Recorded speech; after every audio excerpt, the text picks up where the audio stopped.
തലസ്ഥാനത്ത് TVS ഷോറൂമിൽ വൻ തീപിടുത്തം. നിരവധി സ്കൂട്ടറുകൾ കത്തിനശിച്ചു. തീ നിയന്ത്രണ വിധേയമാക്കിയത് 2 മണിക്കൂർ നീണ്ട ശ്രമത്തിനൊടുവിൽ.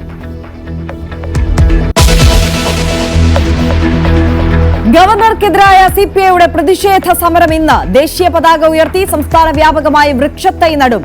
രാജേന്ദ്ര ആർലേക്കറെ തിരിച്ചു വിളിക്കണമെന്ന് രാഷ്ട്രപതിക്ക് കത്ത് നൽകി P. Santhosh Kumar MP.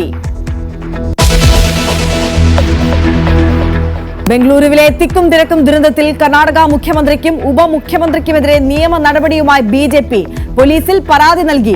സിദ്ധരാമയ്യയ്ക്കും DK ശിവകുമാറിനുമെതിരെ പോലീസിനെ സമീപിച്ചത് BJP general secretary P. Rajeev. Virat കോഹ്ലിക്കെതിരെ പരാതി നൽകി ശിവമോഗ സ്വദേശി. കോവിഡ് ബാധിതരുടെ എണ്ണം നാൾക്കുനാൾ പെരുകുന്നു. സർക്കാർ കണക്കനുസരിച്ച് ചികിത്സയിലുള്ളത് 5364 പേർ. ഏറ്റവും കൂടുതൽ രോഗികൾ കേരളത്തിൽ.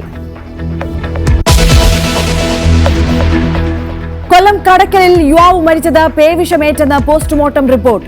എങ്ങനെ പേവിഷബാധയേറ്റെന്ന് പരിശോധിക്കാൻ ആരോഗ്യ തദ്ദേശ വകുപ്പുകൾ. കടക്കൽ കുറ്റിക്കാട് സ്വദേശി ബൈജു മരിച്ചത് ഇന്നലെ.